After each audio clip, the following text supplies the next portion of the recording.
All right. In 4.7, what we're going to do is we're going to start the concept of polynomials with equations now. So all the stuff we learned about factoring, it's not going to go away. Honestly, it's never going to go away. So from the last test, your factoring skills were like really struggling. You got to practice. And if you have trouble practicing, you got to start by over the break, maybe watching a few videos. Okay? Just go to Khan Academy, type in factoring, how to factor, literally. Go to YouTube, type in how to factor. You will find endless videos. Seriously, jump down that wormhole for an hour and just learn about factoring. It takes an hour one day to do it. But you got to be able to factor. Okay? Worst case scenario, not worst case scenario, but the other scenario, you come by and see me. Like today after school is perfect time. I have office hours. I'm happy to go through a bunch of examples of factoring with you. Okay, but I'm saying that because it's going to continue. It's never going to go away. We will use factoring the rest of this year. You will use factoring all of your math career. In every class, you use factoring. It's one of the fundamental concepts, being able to break something into its components. Okay? Science also. I mean, in all general math and science. So let's talk about solving equations by factoring. So when we solve an equation, we have to ask ourselves the question, what makes the equation true?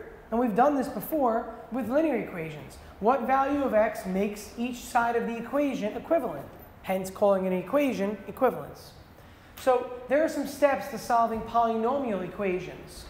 Polynomials. I'll give you steps because I know some of you do like steps and it helps you to practice more. You don't need to follow these steps every time, but they're really simple. Okay, you got 3 steps. First, move all terms to one side of the equation. So set the equation equal to 0.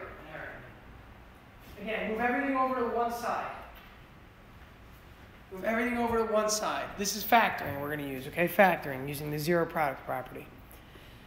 Now, after you move everything over to one side, factor that side of the equation. So factor said side. So move everything over to one side, factor that side. And then step 3, set each factor equal to 0 individually. Set each factor equal to 0 individually. Why am I allowed to do that? Why am I allowed to do that? For example, let's say I've got this, right? Let's say that my answer, after I factor my one side, I move everything over, right, to one side. Let's say it was x squared minus 6x. Let's see. Let's do minus 16. Let's say that's where I started. What does that factor into? What multiplies to give us negative 16 and adds up to negative 6?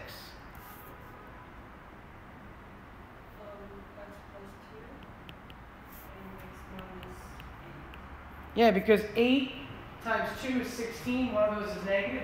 We're good. 8 and 2, when combined, if I add them, if I make 8 negative, I end up with a negative 6 in the middle. So that's true.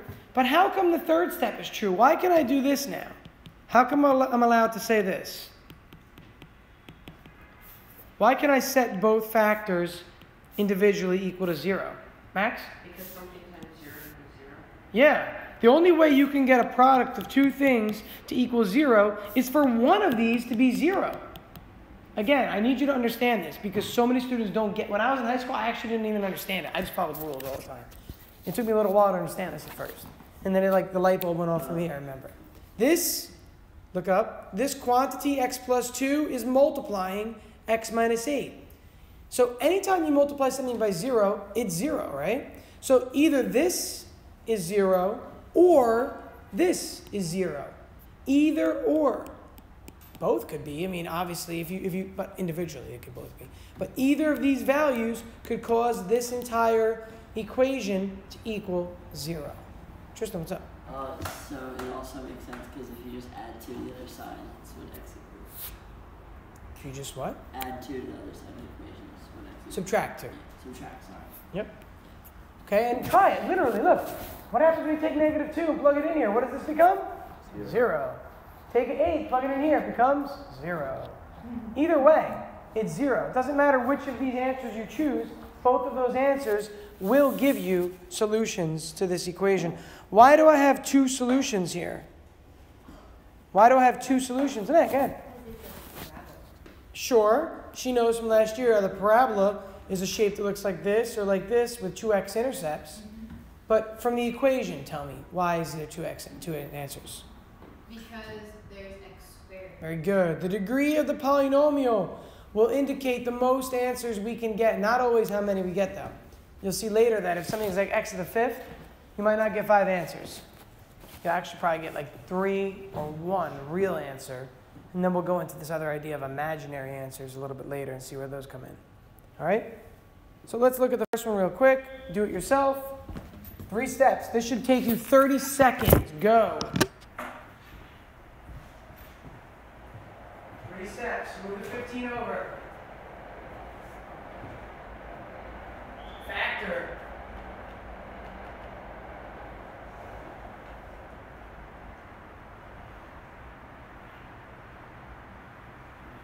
And you should have the factors by now.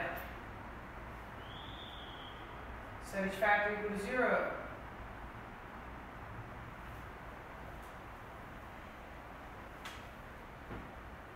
And you should be done by now. That was 33 seconds, you said. Okay, this is a very simple problem. You should be able to do this pretty quickly. Okay, what do you got as answers? What do you got? What do you got? What do you got? Hannah? -3 and 5. Well, let's see if that's right. X squared minus 2x minus 15. Okay, so you're telling me that factors in x plus 3 and x minus 5, and you're correct. Okay, how do you get that right away? Well, 15 is either 5 and 3 or 1 and 15. 5 and 3 can somehow give you 2. And if you want -2, use -5 and 3. Because when you add these together, you get back to the middle. When you multiply these together, you get back to the end. Yes? Questions? Yeah, George, go for it. How do you get the 15 from the other? So, if anything is ever on one side of the equation, you want 0 to be left there, you need to subtract it or add it, depending upon what's happening. Okay? So you start by subtracting 15 from both sides, which in essence moves over to the other side. Whenever you move something over, just switch the sign. Okay?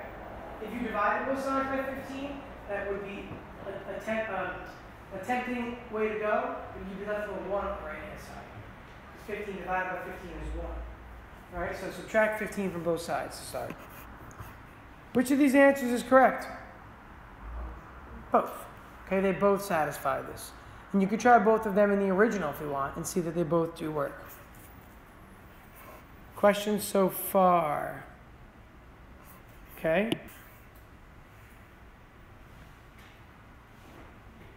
I would do this to start. I'd move the 3r squared over here. Okay, and I really recommend you do this. I recommend that you make the squared term positive. It just makes life easier, makes problems easier. And there are 2 routes to take, obviously. You can move everything over the other way, but this one makes more sense. You may use AC method, or you may use this, which a lot of you do. I notice a lot of you are using intuition, which is fine. If you want to start by doing that, and then saying to yourself, well, 8 can either be 1 and 8, 8 and 1, 2 and 4, 4 and 2, and then plus or minus, I can try a bunch. Okay, so you can try that. It doesn't really matter which way you go here.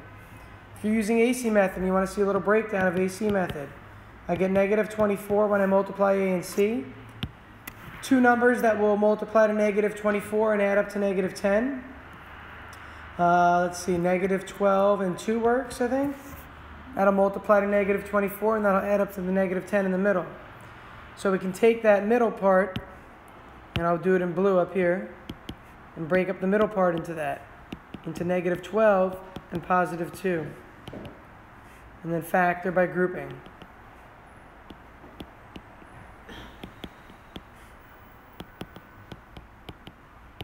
So leaving me with r minus 4 and 3r plus 2.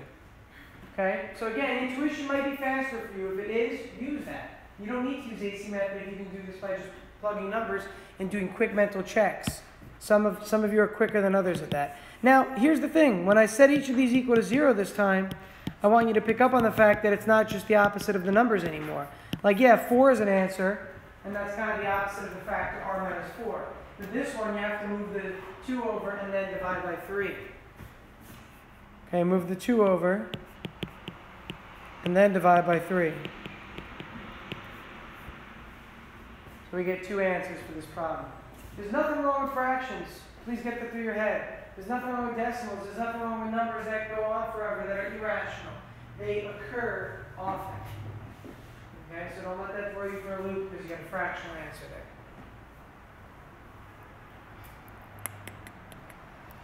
Questions so far? Wait.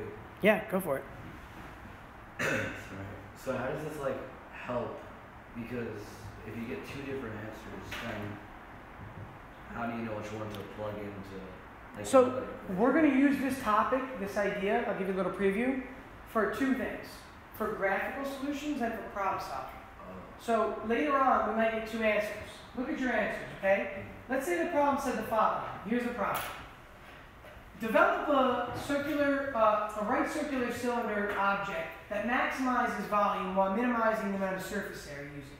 You would use action factoring to solve this. You would. And these would be your answers for R, the radius. Which answer would you actually use?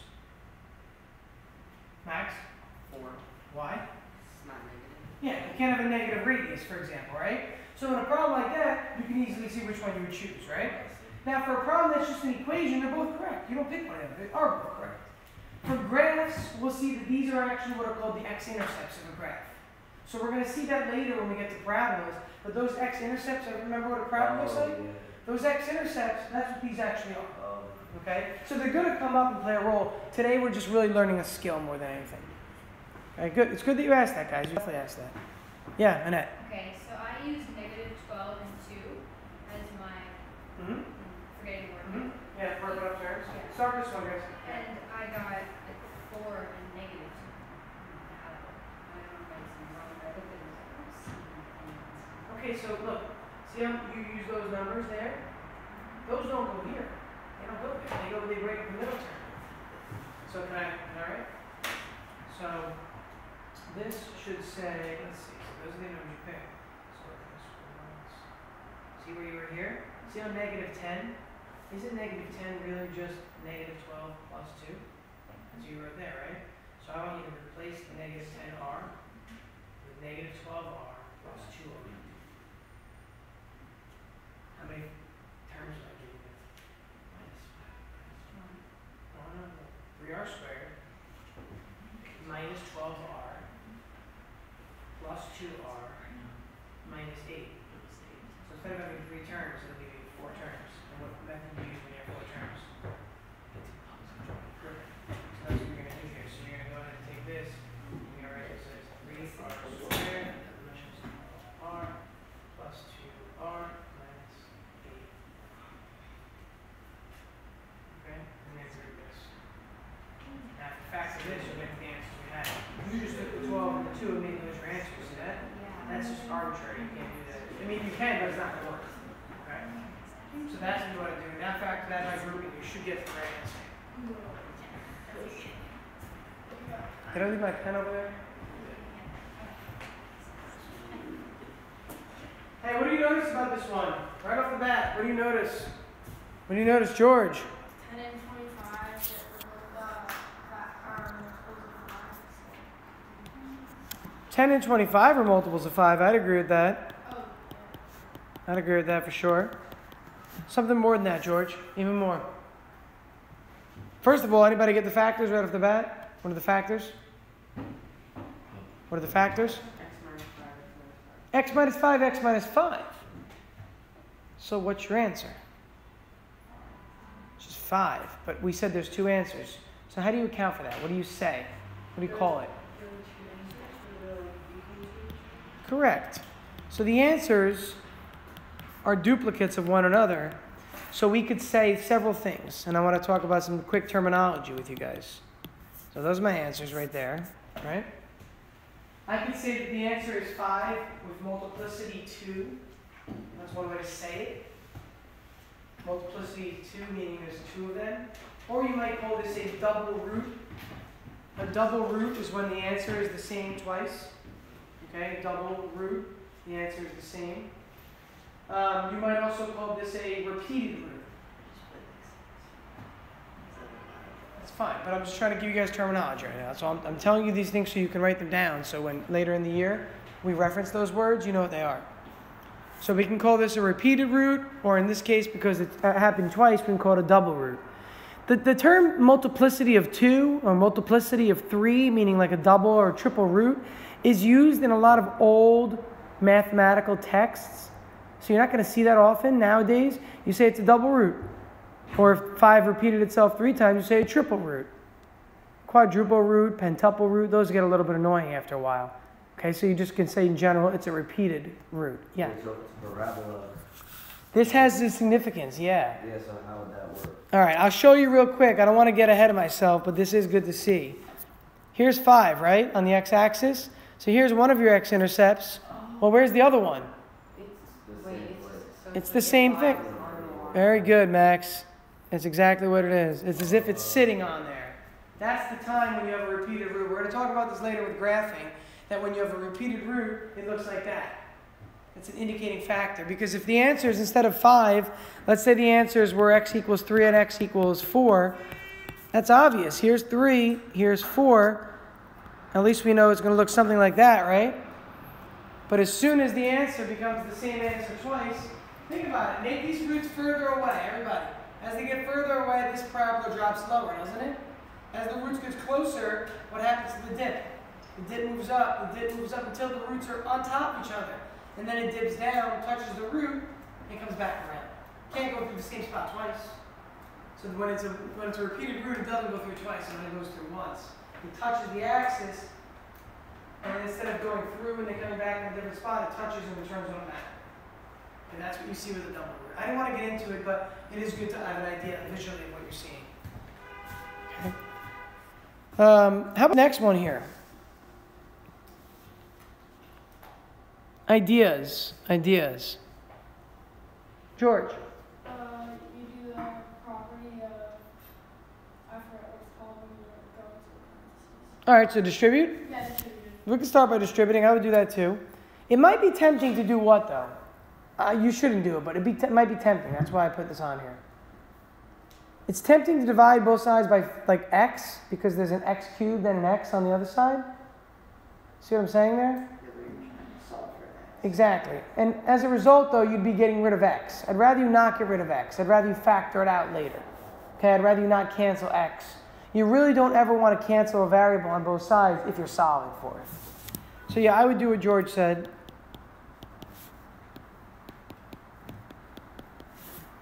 Move everything over so it's all positive with the leading coefficient.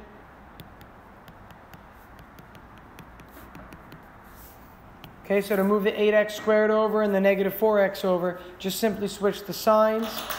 Now, what might you want to do? Now take out the x.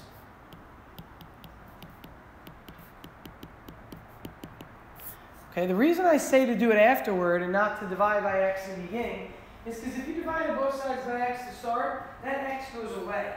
When in reality, it shouldn't go away. That x is going to provide one of our answers in the end. What does this factor into? Again, AC method or inspection if you can do it quick. I know that for 4 it's got to be 2 and 2 or 1 and 4. It's one or the other. 2 and 2 works? I want them both to be negative or both to be positive. They got to both be negative. Right, think about it. These are either both negative or both positive to give me a positive 4. It's the only way it's possible. 1 and 4 or 4 and 1 is the other option. All right, now, Luke, tell me, why do I have 3 factors at this point? Every other problem, Luke, we've had 2 factors. Now I got 3. Why? Because you had 3 x's and before you only had 2. Give me a better, phrase that better, please. You don't have 3 x's. How do you really say that? You have cubed x. Good. Before you only had x squared, and now you have x cubed. It's got to be, yeah. Also, because you have 3 terms now that you're multiplying, so each one of them can create a different answer that will also make it 0. Very good. This can be 0. So remember, yeah, okay, keep going. Or x can be... And 3x minus 2 could be 0, right? All of these could be 0. You have to set each factor equal to 0 to start. Well, one factor is x minus 2. Set that equal to 0. One factor is 3x minus 2. Set that equal to 0. Well, the third factor over here, it could be 0 also. If this is 0, it makes the whole thing 0. So you've got to set the third factor equal to 0. So we're going to end up with 3 answers here because we started with x cubed.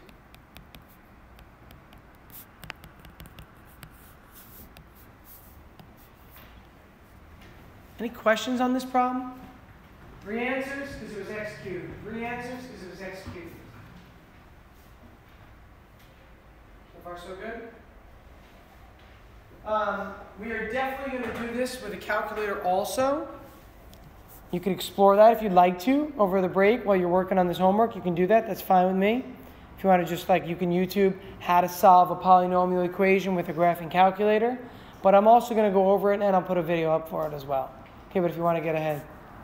I was wondering about the calculator something. Are you able to do algebraic equations in the calculator? Absolutely. Like if you do anything. 3x plus anything. But you got to do it a certain way. You can't type it on the home screen. You got to use the y equals and the graphing commands for it to work. Yeah, if you ever have an equation, you have a crazy one side and a crazy other side, put each side into y1 and y2 and see where they intersect. That's the answer. It's called graphing by intersect. Yeah, it's really interesting. We're gonna get to that this year for sure. I have a whole checklist of calculator stuff we gotta cover. Yeah, Matt. Can our calculators factor the stuff we had in the test history? It could have helped you to factor if you wanted to, but it wouldn't show up as factors. It would show up as answers. You know how we're getting answers right now? We're getting x equals, but from that, didn't we get a factor before that? You would get the answer, not the factor. But with the answer, you could probably come up with a factor, right? Work your way backwards. So you could have helped yourself and checked that way if you'd liked. Hey, take a look at this one. This says determine the zeros of the function. Let's talk for a second. Pause, please, pause. We need to talk about vocabulary. Zeros of a function. When a function has a 0, what does it mean about it? If I were to draw a function, say here's my function I drew. Where are the zeros of that function? Where are they? everywhere a line is intersected. Yeah, so here and here on the x-axis, keep in mind. Okay, it's only on the horizontal axis. The zeros of a function are where it crosses the x-axis. That value here that you get is what makes this function equal to 0, because give me a number. Luke, give me a number 1 to 5, go. 4. All right, so this coordinate is 4, 0. Give me a number to 5 to 10, Max, between 5 and 10. 7. This is 7, 0. What's the y coordinate in both cases, everybody? 0. So how do you get that? The only way for this to be true is to set y equal to 0. H of k, f of x, g of x, h of x, that's what y is. Remember, f of x is really what y is. So this is 0, and the answer you're going to get for k will be whatever this is right here. Okay, but this is not this graph. This is just an arbitrary random graph I'm drawing, so it's not for this problem. Let's come up with what the graph would be for this one. So I've got 0 equals k minus 1 squared, k plus 2 cubed. Do I need to multiply this all out? It might be tempting, right? Shouldn't I start by multiplying it all out? Why not? Yeah, why not? Why not?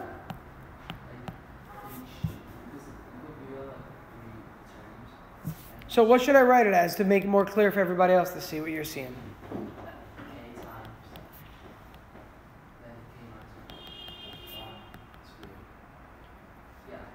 Yeah, so this is what I want you to see. Okay, this is what you should be visualizing. This is literally what you have. Does everybody see that? Squared means write it twice. Cubed means write it 3 times. So how many factors do you have? And how come I know the factors have? They're all doing what? Multiplying. It's already factored. I can't tell you how many people get something that's already factored, multiply it out, and then try to refactor it. Just because they're so used to it, oh, you got to factor. If a problem is given to you and the factors are already listed, you could think of it this way. Now, obviously, you wouldn't write it all this way. It takes a ridiculous amount of time to write it out, right? K equals 1, K equals 1, K equals negative 2, K equals negative 2, right? Look what I'm doing. Look how much time that just took me. So my answers really here are k equals 0, k equals 1, and k equals negative 2. And if you were to graph this function, give me one more second, you would have roots at 0, at 1, and back here at negative 2. At 0, at 1, and at negative 2. Because this is 6th order, we would have both going up like this. Yeah, start packing up, that's fine. At 1, it would look like this. It would go through here and then back up through here. That's what the graph would generally look like, and those would be your roots. Hey, practice this, please. I think I put the homework for this due this Friday. I want you to practice while it's fresh in your head. Over the next week or so, for Christmas break, I'm going to email you the review assignment. Okay? So you have a little review assignment. It's not going to be collected, it's going to be practice. So you have your projects, and working on your projects. Okay, I'll send you some email updates. Keep those in mind.